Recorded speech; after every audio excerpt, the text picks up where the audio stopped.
There's a ton of great food at Grand Central Market, a rehabilitated food hall in Los Angeles. But every single day, the longest line forms at Eggslut, a food truck turned egg sandwich counter that specializes in excellent breakfast and lunch sandwiches. Now, what makes these sandwiches so extra slutty is that they're all filled with these incredible custardy eggs, and they all come with a squishy, warm brioche.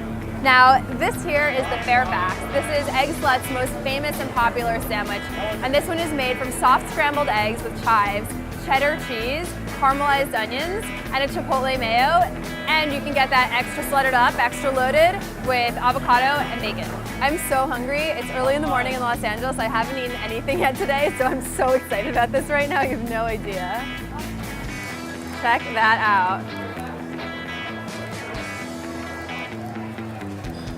This is such an incredible breakfast sandwich. There's so much richness going on. You have the custardy eggs, you have a little bit of heat, which really actually adds a nice balance to the sandwich, a little bit of sweetness from the caramelized onions, and then a hint of salt from the cheddar cheese. And this is a really beautifully balanced sandwich, but what really holds it all together and makes it so great is the eggy brioche bread. It's soft, it's incredibly fresh. It's squishy, and it catches all of the juices from the eggs and from the sriracha and really holds this whole sandwich together and adheres it. I mean, this is, I say very confidently, this is the best breakfast sandwich I've ever had.